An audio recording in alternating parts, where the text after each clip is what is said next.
चल भाई चलो स्टार्ट कर रहे हैं। फैक्टर अफेक्टिंग वेरियस डिसीजंस में आज हम करने वाले हैं वर्किंग कैपिटल डिसीजन। 12 फैक्टर है हमारे पास। कितने फैक्टर है? 12 factor. 3 plus 3 plus 2 plus 2 plus 2 का मतलब समझ गए? 3 कनेक्टेड होंगे, 3 कनेक्टेड होंगे, 2 2 2 के कनेक्शन होंगे। टोटल कितने फैक्टर हो गए भैया? 12 फैक्टर।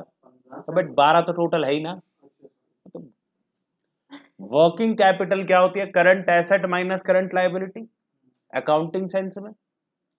और अगर मैं बिजनेस की सेंस में नॉर्मल भाषा में बात करूं तो वर्किंग कैपिटल रोजमर्रा के खर्चे करने के लिए पैसे होते हैं भाई। कैश इसी में ही आता है ना, स्टॉक इसी में ही आता है ना। ठीक है जी, क्लियर है बात? अब कितनी वर्किंग कैपिटल हमारे पास होनी चाहिए? ज्यादा होनी चाहिए, मॉडरेट होनी चाहिए या कम होनी चाहिए? Depends on various factors. And how many factors we are having? We are having 12 factors, जिसमें सबसे पहला फैक्टर जो कि फिक्स्ड कैपिटल यानी कि मशीन्स वगैरह लैंड वगैरह में कितना इन्वेस्ट करना है उसमें भी आता है। पहले दो फैक्टर दोनों में सेम है, बेटा पढ़ लो चुपचाप। दो फैक्टर दोनों में सेम है, दोनों के एक साथ मैं समझा देता हूं। तो पहला है नेचर ऑफ बिजनेस। आप देखोगे अगर आपके बिजनेस का नेचर है कि आप मैन्युफैक्चरिंग करते हो तो how much raw material you will be needed. आपको बहुत सारा रॉ मटेरियल चाहिए होगा, ठीक है जी। आपको जरूरत कितनी होगी भाई रॉ मटेरियल की? बहुत ज्यादा। तो आपको अगर रॉ मटेरियल ज्यादा चाहिए तो कैश भी ज्यादा चाहिए, फेयर इनफ। तो वर्किंग कैपिटल भी ज्यादा चाहिए आपको। अब यही आपका ट्रेडिंग कंसर्न है तो आपको क्या चाहिए? रिलेटिवली मैन्युफैक्चरिंग से कम चाहिए, क्योंकि माल बना बनाया फैक्ट्री से आता है और कई बार थोड़ा बहुत उधार भी आ जाता है, यानी करंट लायबिलिटीज भी आपकी बनती रहती है, तो वर्किंग कैपिटल उतनी नहीं चाहिए। ठीक है जी। लेकिन अगर सर्विस कंसर्न है आपकी, मतलब फर्म है, जैसे मेरा सर्विस बिजनेस है, मैं तो पढ़ाता हूं, मुझे क्या चाहिए? मुझे कोई वर्किंग कैपिटल चाहिए? ऐसा चाहिए ही नहीं। बच्चे आते हैं पेमेंट कर जाते हैं और मैं पढ़ाता ही तो हूं, मुझे हार्डली थोड़ी बहुत वर्किंग कैपिटल चाहिए होती है, थोड़े बहुत अपने एक्सपेंसेस बेयर करने की। ठीक है जी। तो आपको पता चल गया नेचर ऑफ बिजनेस के अंदर हम तीनों लिखेंगे। मैन्युफैक्चरिंग बहुत ज्यादा फिक्स्ड है, तो फिक्स्ड में भी मशीन से लगती है। ट्रेडिंग में तो बस जो इन्वेस्टमेंट करनी है वो एक शोरूम बनाने पे करनी है या एक वेयर हाउस बनाने पे करनी है, तो फिक्स्ड में भी सेम है। तो मैन्युफैक्चरिंग में बहुत ज्यादा, ट्रेडिंग में उससे कम और सर्विसेज में उससे भी कम। Scale of operation. अब मान लीजिए भूमि है, भूमि ने कहा भाई जो भी कार्य करेंगे बड़ा करेंगे, तो इसने टमाटर का बिजनेस खोल लिया। बट एंटायर फरीदाबाद को टमाटर सप्लाई कहां से होगा? भूमि टमाटर वाले से होगा, BTW।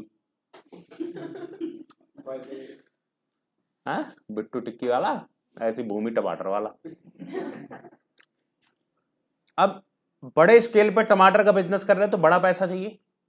अब यही प्रिंस टमाटर वाला है PTW, इसने अपनी रेडी लगा ली है 11 सेक्टर के कोने पे कि भाई हम टमाटर बेचेंगे, रोज के 10 किलो टमाटर खरीदता है उसको बेचता है, बहन जी ले लो। ठीक है जी, क्लियर है बात? तो वो बिजनेस का स्केल कैसा है? छोटा स्केल है, तो इसको कितने पैसे चाहिए? 10 किलो टमाटर खरीदने के लिए 400 रुपए चाहिए। इसको 10 लाख किलो टमाटर खरीदना रोज का, तभी इसको पूरे फरीदाबाद के अंदर सप्लाई करनी है, तो इसको कितना चाहिए? 400। इसको बहुत पैसा चाहिए। तो आप समझ में आ गई कितनी वर्किंग कैपिटल चाहिए। ओके की रिपोर्ट है। यही फिक्स कैपिटल में भी होगा भाई। इसको तो रेडी खरीदनी है, 10,000 रुपए की रेडी आएगी, इसको तो warehouse cold storage setup करने पड़ेंगे। ठीक है जी, ट्रक खरीदने पड़ेंगे अपने। बात समझ में आ रही है? अब इसके बाद आता है ग्रोथ प्रोस्पेक्ट। अब आपका अगर ग्रोथ प्रोस्पेक्ट आपको लगता है कि भैया हमें लग रहा है कि फ्यूचर में हमारी कंपनी को काम ज्यादा मिलने वाला है, तो आप पहले से माल भर के रखोगे ना बहुत ज्यादा। क्यों? एंड टाइम पे रॉ मटेरियल नहीं मिला तो। अब हमारा रेस्टोरेंट है, आप अभी मेरे से 100 दाल मखनी मांग लो, मैं आपको 200 दाल मखनी दे दूंगा। क्यों? क्योंकि हमें पता है कभी भी काम आ सकता है। इतना बड़ा रेस्टोरेंट खोल रखा है, एक बार में पूरा फुल होकर सबने दाल मखनी मांग ली, फिर 200 दाल मखनी एक बार में देनी पड़ेगी। तो every time we are having setup of 200 dal makhani. बात समझ में आ गई? तो मुझे लगता है अगर मेरा ग्रोथ प्रोस्पेक्ट है तो मुझे रॉ मटेरियल ज्यादा बना के रखना पड़ता है, रॉ मटेरियल ज्यादा रखना पड़ता है। और यही आपका नया नया बिजनेस है और कोने में जंगल में खोल रखा है। तो आपको पता है रोज की 4-5 दाल मखनी बिकने, तो आप 10 ही बनाओगे। अभी हमारे कजन है, उनका जो है ना 16 सेक्टर में कैफे है, तो उससे पूछा मैंने तू कितने पास्ता की माल को रेडी रखता है? कह रहा हम तो 1 किलो पास्ता उबालते हैं, 10-12 प्लेट उसमें बनती है, बस उतना ही हमारा डेली का रहता है, वो भी 3 दिन चलता है। यानी 3 दिन में वो 12 प्लेट बनाता है। और आप अभी मेरे से 500 प्लेट जो है ना मेरे से पास्ता मांग लो, विद इन 3 आवर्स आपको 500 प्लेट पास्ता मिल जाएगा। क्यों? क्योंकि हाई स्केल सेलिंग है। तो ग्रोथ प्रोस्पेक्ट है ना, मुझे पता है कभी भी मेरे पास काम आ सकता है। आप मेरे से 5,000 पराठे मांग लो, हाथ के हाथ जितनी देर उसको बनने में लगनी, रॉ मटेरियल तैयार है। क्यों? डेली के हम 1,000-2,000 पराठे तो बेच ही देते हैं। 20-30 तो 1,000-2,000 क्या होते हैं भाई? अरे भाई क्या बात कर रहा है? अरे भाई 100 रोटी तो मेरे वर्कर लोग खा जाते हैं। 100-200 रोटी, 250-300 रोटी खा जाते हैं। समझ गए?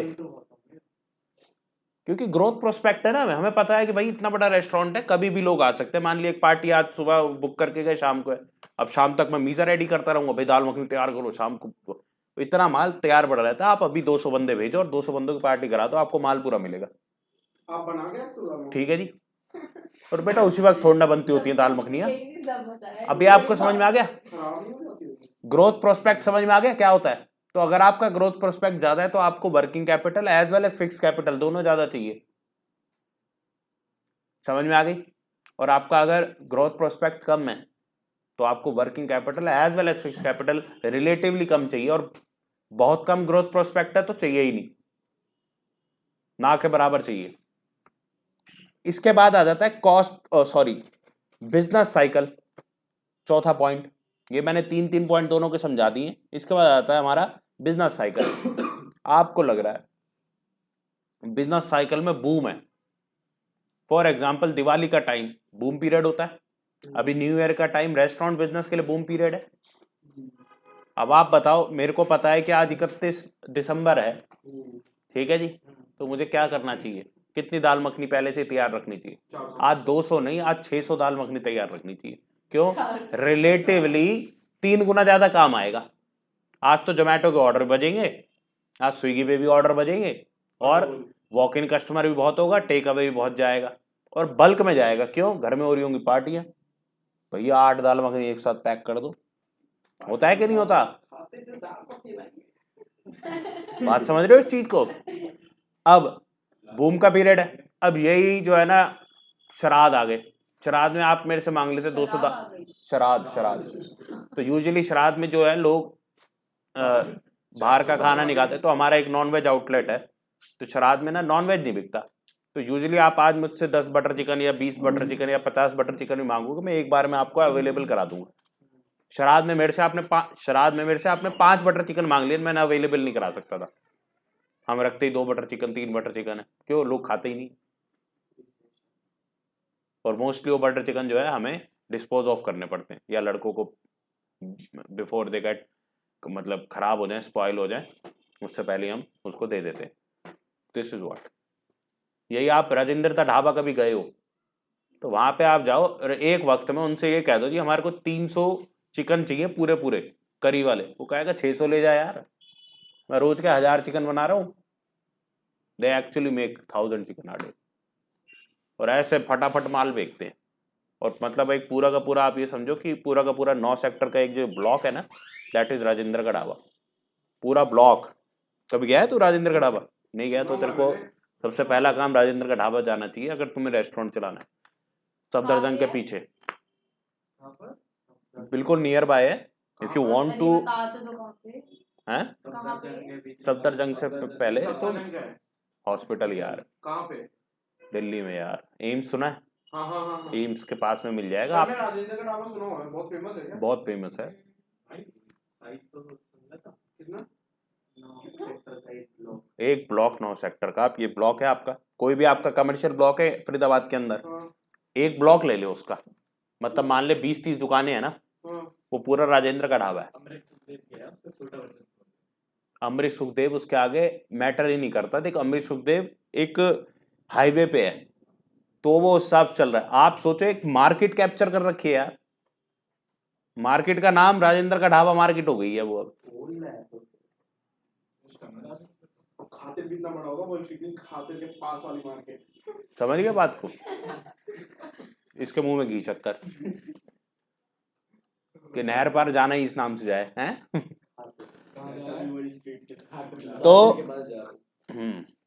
तो बिजनेस साइकिल के अंदर हम आपको बता रहे थे कि अगर बूम है तो आपको ज्यादा रॉ मटेरियल चाहिए, तो ज्यादा वर्किंग कैपिटल चाहिए, और यही अगर रिसेशन है तो रॉ मटेरियल कम चाहिए, वर्किंग कैपिटल कम चाहिए। इसके बाद आता है प्रोडक्शन साइकिल। आपकी लंबी प्रोडक्शन साइकिल है तो आपको हमेशा वर्किंग कैपिटल कैसे चाहिए? ज्यादा चाहिए। आज आप बात करो कि भाई हमारे को पर्टिकुलरली खाना बना के सुबह बनाएंगे, शाम को बेच देंगे, अगले दिन फिर रॉ मटेरियल उसी पैसे से आ जाता है, तो हमारे को वर्किंग कैपिटल उस केस में ज्यादा नहीं चाहिए। बट यही रोल्स रॉयस के बिजनेस को देखो आप, वो 6 महीने में गाड़ी जाके बनती है, उसके बाद 6 महीने बाद बिकती होगी। 6 महीने में बनती है? हाँ जी, 6 महीने 8 महीने। टोयोटा 6 मिनट में एक गाड़ी बनाता है।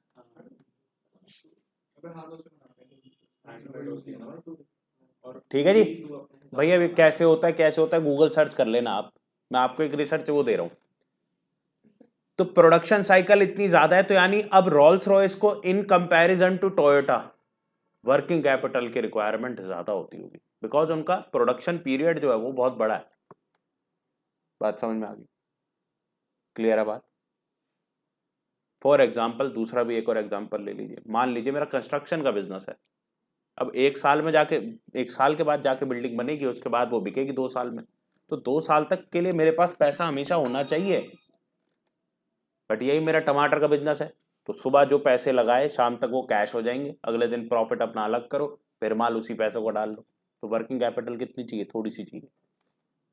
और वहाँ क्या है, लैंड लेके परचेज करके रख दिया पहले, तो फिर बिल्डिंग बनाई, फिर वो बिकेगी, फिर वो पैसे आएंगे, लेकिन उससे पहले ही दूसरा लैंड लेना पड़ जाता है। बात समझ में आ गई? इसके बाद आते हैं सीजनल फैक्टर। अब सीजन है किसी चीज का तो आपको हमेशा रॉ मटेरियल ज्यादा रखना होगा। इसका एग्जांपल क्या है, आपने देखा होगा कई लोग ब्लैंकेट्स बेचते हैं, तो अब सर्दियां आ गई हैं, अब देखोगे आप उनकी दुकानें भरी पड़ी हैं, ये भाई साहब भी मांग लो 10,000 कंबल, वो 10,000 कंबल निकाल लाएगा। NIT जाओ आप, एक नंबर ये अपना वो नहीं है बाटा चौक से नीचे जाते हुए डेल्को के शोरूम के साथ में, उसी लाइन में, उनसे मांग लो 2,000 कंबल, 3,000 ब्लैंकेट, कुछ भी मांग लो आप, आपको अवेल करा देंगे विद इन 3 और 4 आवर्स। ठीक है, क्यों? इतनी अवेलेबिलिटी है, क्यों? दिस इज पीक सीजन, उन्हें पता है इतने इतने ऑर्डर आएंगे, भाई मेरे को बांटने मान लो कंबल, तो भाई अब हर कोई है मिनिमम मैंने कोई एजेंसी में कोई NGO के साथ जुड़ा हुआ हूँ, तो मिनिमम 500 कंबल तो आप बांटते ही हो, तो उनको वो 500 कंबलों की अवेलेबिलिटी तो रखनी पड़ती है, और ऐसे 2-4 कस्टमर रोज के आगे वो रखेंगे, क्योंकि उन्हें पता है पीक टाइम है। अब हमें याद आया कि देखो गरीबों को ठंड लग रही होगी, लेट्स डिस्ट्रीब्यूट ब्लैंकेट्स। इसमें लाभ क्या करना चाहिए? बात समझ में आ गई? क्लियर है बात? प्रोग्राम खुद गरीबों पे तो मत बांट बेटा, तेरे को इसने कही बांटने के लिए, तो जमाई हाँ यार तुम लोग दे दोगे मैं दिला दूंगा, चलिए मेरे साथ। इसके बाद अगला पॉइंट है क्रेडिट अवेल्ड, और उसके अगला पॉइंट है credit allowed. It is also dependent on कि आपका मार्केट में आप कितना क्रेडिट अवेल कर लेते हो। वर्किंग कैपिटल कम चाहिए होगी। अवेल मतलब क्या, आपको उधार में सामान मिल जाता है, फिर आप उसको कैश कर लेते हो, फिर वो उधारी चुका देते हो, फिर उधार में सामान ले लेते हो। मेरे फ्रेंड हैं, काफी खास दोस्त हैं, बचपन में थे, अभी तो बात नहीं करता मैं, ज्यादा हो नहीं पाती है। हाँ पलवल से ही है, और वहां से हैं, क्या कहते हैं, कॉलोनी से ही, एंड नेम है उनका केशव बत्रा। तो मे भी तेरे तू जानता भी हो, शायद कोई तेरे रिलेशन में निकल आए। ठीक है, होता है ना, कई बार निकल आता है। तो one of my friend, and उसके फादर साहब ने एक बहुत ही सुंदर बात करी थी कह रहे अभी ये बिजनेस करेगा। मैंने अंकल इन्वेस्टमेंट, कह रहे इन्वेस्टमेंट कहाँ लगती है। मैंने कहा रॉ मटेरियल में। कह रहे कोई इन्वेस्टमेंट नहीं है। अरे सूट का काम है उनका, गुजरात जाते हैं उधार में माल ले आते हैं, बेच के फिर पैसा दे देते हैं। तो वहां तब मेरे को समझ में आई कि अगर किसी को क्रेडिट अवेल अगर होता है, उधार में सामान मिल जाता है, तो उसके लिए बिजनेस करना बड़ा आसान है। क्यों? माल मंगा लो पहले, जब माल बिक जाए उसको पेमेंट कर दो, आपका कोई पैसा ही नहीं इन्वॉल्व हुआ। बात समझ में आ गई? तो बिना पैसे के बिजनेस कर सकते हो आप, जब आपके पास क्रेडिट अवेल की अपॉर्चुनिटी हो। अगर आप ज्यादा क्रेडिट अलाउड करते हो, यानी कि लोगों को उधार में देते हो, तो दैट मीन्स आपको वर्किंग कैपिटल ज्यादा चाहिए। क्यों? आपने तो माल बेच दिया, पैसा आया नहीं, अब दोबारा बेचने के लिए माल भी तो लाना है, पैसा चाहिए, वो आपकी साइकिल घूमेगी। तो आपको क्या है, वर्किंग कैपिटल ज्यादा चाहिए। क्लियर है बात? इसके बाद ऑपरेटिंग एफिशिएंसी। ऑपरेटिंग एफिशिएंसी, आप कम रॉ मटेरियल में ज्यादा प्रोडक्शन कर पा रहे हो, तो आपको वर्किंग कैपिटल कम चाहिए। ऑब्वियस सी बात है भाई, आप वेस्टेज ज्यादा करोगे तो ऑब्वियसली आपको ज्यादा रॉ मटेरियल चाहिए, मीन ज्यादा आपको क्या करना पड़ेगा, वर्किंग कैपिटल रिक्वायरमेंट रहेगी। सिंपल पॉइंट है। इसके बाद है अवेलेबिलिटी ऑफ रॉ मटेरियल। आपका रॉ मटेरियल बिल्कुल पास से आ जाता है, ठीक है जी, बिल्कुल पास में से आपका रॉ मटेरियल आ जाता है जब जितना चाहिए। तो आपको क्या स्टॉक रखने की जरूरत है? आप पानीपत में जाओ, छोटी छोटी दुकानें होंगी, पानीपत छोड़ो, तुम कभी सदर बाजार गए हो? ठीक है, आप देखोगे वहां छोटी छोटी दुकानें, बड़ी बड़ी दुकानें नहीं मिलेंगी। आप लेकिन किसी भी दुकान से 10,000 यूनिट मांग लो किसी पर्टिकुलर प्रोडक्ट की, वो आपको विद इन 1 आवर वो 10,000 यूनिट प्रोडक्ट की अवेल करा देगा। जगदम्बा पैलेस है या क्या, भागीरथ पैलेस है, भागीरथ पैलेस जहां लाइट्स मिलती हैं, ask them 100 lights of particular design, they will get you availed in just 5 minutes or 10 minutes or 15 minutes. क्यों? हाउ? क्योंकि नियर बाय उसका सेलर होता है जो स्टॉकिस्ट होता है, ठीक है जी। तो उनको स्टॉक करके रखने की जरूरत है। इतनी दुकान होती है कि ये दुकान, ये मेरा रूम है ना, इसके अंदर 6 दुकानें निकाल लो, इतनी दुकान में बैठे होते हैं बस वो, इसमें 6 दुकानें निकाल लो। इस इंस्टीट्यूट में आधी मार्केट आ जाए, उस तरीके का उनका वो रहता है। और वहां पे आप चाहे 500 यूनिट मांग लो, आपको 20 मिनट के अंदर 500 यूनिट आपको पैक होके बिल कट के आपके हाथ में थमा देंगे, because availability of raw material near by है। तो अपने पास वर्किंग कैपिटल रखने की नीड है नहीं है।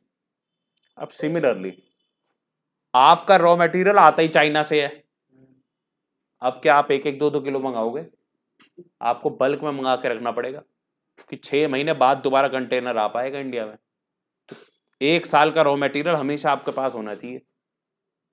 तो that in that case what you have to do, आपको वर्किंग कैपिटल ज्यादा चाहिए। इसके बाद आता है लेवल ऑफ कंपटीशन। मार्केट में अगर कंपटीशन ज्यादा है तो हमेशा रॉ मटेरियल क्या रखना चाहिए, ज्यादा रखना चाहिए। हमेशा वर्किंग कैपिटल कितनी रखनी चाहिए, ज्यादा रखनी चाहिए। क्यों? आपने कभी देखा हो, आपके यहाँ पे पर्टिकुलरली आप कहीं NIT वगैरह में जाते हो तो फिर भी आप देखोगे रॉ मटेरियल इनके पास ठीक ठाक है। आप लड़कियों के केस में कभी ये शॉपिंग कराने गई हो अपनी बड़ी बहन की या कजन की, या कभी गए हो, तो लहंगे होते हैं, आपको यहाँ पे वैरायटी मिलेगी 8-9 मैक्सिमम 10 लहंगे आपको दिखा देंगे, क्योंकि लहंगा महंगी चीज है, लाख लाख रुपए का आता है। हाँ जी, 70,000, लाख रुपए, 80,000 रुपए, ठीक है जी, ठीक है। और 2-2, 3-3 लाख के भी आते हैं। तो आपको लाख रुपए आप ऑन एन एवरेज मान लो, तो 10 लहंगे मीन्स 10 लाख रुपए उस बंदे के लटक गए।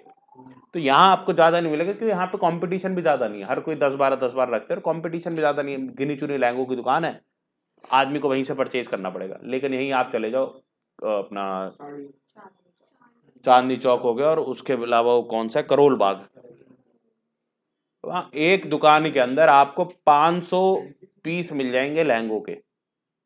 Why they accumulate so much of variety? Because they know यहाँ कंपटीशन इंटेंस है। वहां पे एक सेम लहंगे के आप 10 पीस मांगोगे ना, 10 पीस मिल जाएंगे, वहां पर भी लाख लाख रुपए के। बात समझ में आ गई? 100% आपको मिल जाएंगे। क्लियर है? हाँ जी दीदी, है ऐसा ही होता है कि नहीं होता? क्यों? वहां पे कंपटीशन ज्यादा है, दैट मीन्स रॉ मटेरियल भी ज्यादा रखना पड़ेगा, और जहां कंपटीशन कम हो तो वहां रॉ मटेरियल भी कम चल जाता है। ये इसकी बड़ी इंपॉर्टेंस इनडायरेक्ट ये समझो कि गलती से अगर आपके पास से कस्टमर हट गया और दूसरी दुकान पे चला गया तो लाइफ टाइम के लिए आपको उस कस्टमर को लाने के लिए ना अपनी दुकान पे वापस ईडी घिसनी पड़ जाएगी बहुत ज्यादा। 1300 रुपए का मिल रहा है। अब देखो दो टाइप के आदमी होते हैं, एक शाहरुख खान टाइप्स, एक इसके जैसा टाइप, फर्क नहीं है 1300 और 1 लाख में। उसका अभिनव मिश्रा का देख रहा है जो वो था, देखना एक मिनट दिखाइयो। ये लहंगा नहीं देख रहा है, कुछ और देख रहा है। अरे सबसे पहला वाला देखना, तू दूसरे वाले को देख रहा है। ये दूसरा वाला ही देख रहा था। ठीक है जी, आदमी नहीं है ये। खरीद ले पहन के घूम लिया। अरे भाई हर चीज की वैरायटी होती है, ऐसे तो जैकेट 1000 में मिलती है और डीजल की जैकेट 80,000 में भी मिलती है, समझ गया? आपने बोला कि तो आपको हाँ तो इतने का ही आता है। आपका ही आता है। हां, आजकल 1.5-2 लाख के भी आते हैं। भाभी ने कितने का बताया? पता नहीं, उसने डिस्क्लोज नहीं किया। ठीक है,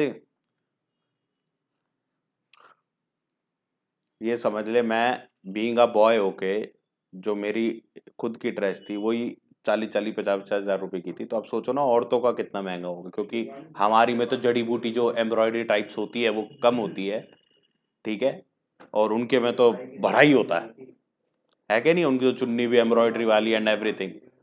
बात समझ में आ गई? अब तूने जानकारी ले ली तो इट्स एक्सपेंसिव, और ये आपको अब समझ में आ गई कि हमें क्यों अपने कंपटीशन के टाइम पे पूरी वैरायटी रखनी चाहिए, पूरा हमारा वर्किंग कैपिटल होना चाहिए, बिकॉज हम नहीं चाहते हमारा कस्टमर जो है वो लैक ऑफ अवेलेबिलिटी की वजह से वापसी जाए। पसंद नहीं आया वो अलग चीज है, कोई और चीज है, चला गया, लेकिन वो कहे कि मेरे को ये वाले चाहिए और 4 पीस है और आप पे एक ही था इसलिए वो चला गया, ये नहीं होना चाहिए।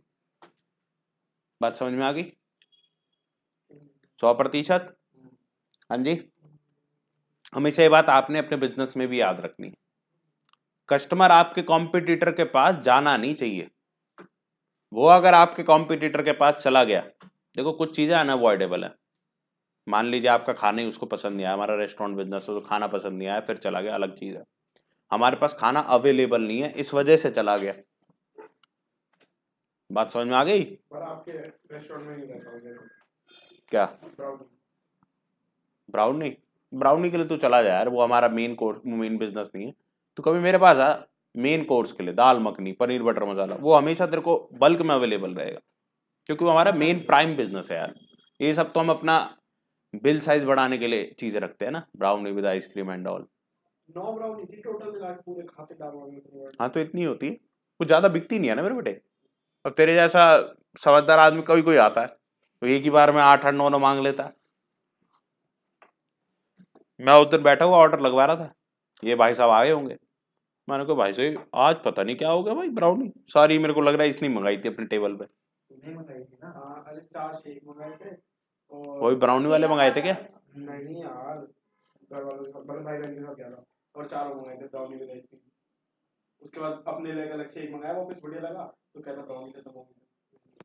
तो भाई इतनी थोड़ी ना रखते, क्योंकि खराब हो जाती है और बाहर से आती है, वो अपनी तो बनती नहीं है कि उसी वक्त ब्राउनी तेरे लिए प्रिपेयर कर देते। चलो आगे चलते हैं। इसके बाद आता है इन्फ्लेशन। अगर मार्केट में इन्फ्लेशन बढ़ रहा है तो यानी चीजों के प्राइस बढ़ रहे हैं, प्राइस बढ़ रहा है तो वर्किंग कैपिटल तुम्हें ज्यादा चाहिए। बात समझ में आ गई? अब ये 12 फैक्टर हमें क्या करने, याद करने। ठीक है जी, अब 12 फैक्टर देखो। पहला फैक्टर क्या था? Nature of business, scale of operation. दोनों सिमिलर थे कि नहीं थे? 2 पॉइंट याद हो गए? लिखो, वर्किंग कैपिटल डिसीजन के अंदर नेचर ऑफ बिजनेस और स्केल ऑफ ऑपरेशन, फटाफट लिख लो।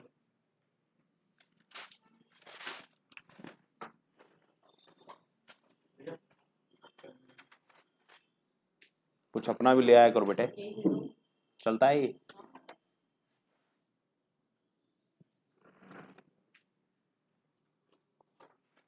Nature of business, scale of operations 2 point लिख लो भाई। तीसरा नंबर 2 याद हो गए अपने को, इनके अंदर का भी याद है, क्योंकि इसमें याद करने की कोई नीड नहीं है, जो मैंने समझाया इसी को बार बार सुनते रहो, दिमाग में फिट हो जाएगा। आप केस स्टडी कर लो, क्योंकि कल हम इसकी केस स्टडीज भी करेंगे, सब अपनी बुक्स लेके आना, ठीक है। तीसरे नंबर पे ग्रोथ प्रोस्पेक्ट,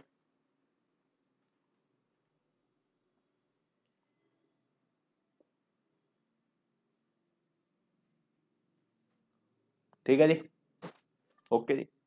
अब जो 3 फैक्टर हैं, जैसे कि बिजनेस साइकिल, प्रोडक्शन साइकिल, दोनों में साइकिल साइकिल है।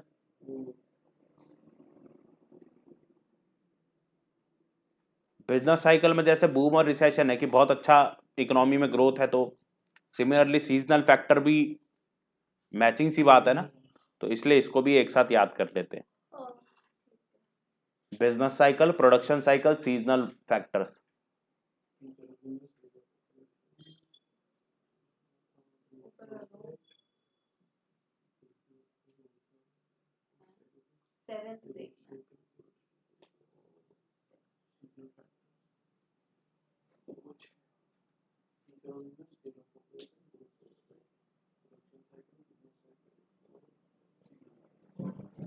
ठीक है जी। इसके बाद 2 क्रेडिट वाले, एक क्रेडिट अवेल्ड है और एक क्रेडिट अलाउड है, लिख लो इसे। Credit availed, credit allowed.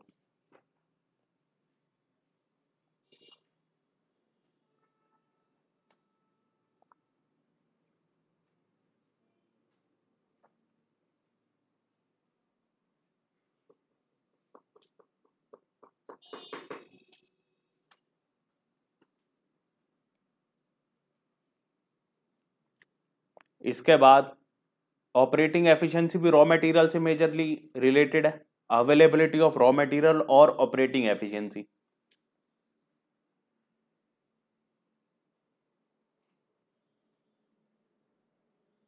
इसके बाद 2 पॉइंट अलग अलग है जिनका कोई आपस में कनेक्शन नहीं, वो कौन सा है, लेवल ऑफ कंपटीशन और इन्फ्लेशन।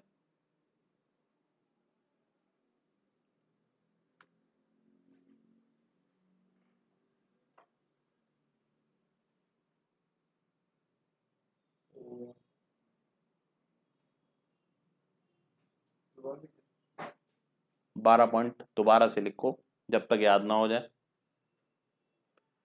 3-3 के 2 कॉम्बिनेशन थे और 2-2-2 के 3 कॉम्बिनेशन थे, टोटल 12 हमारे फैक्टर्स हैं।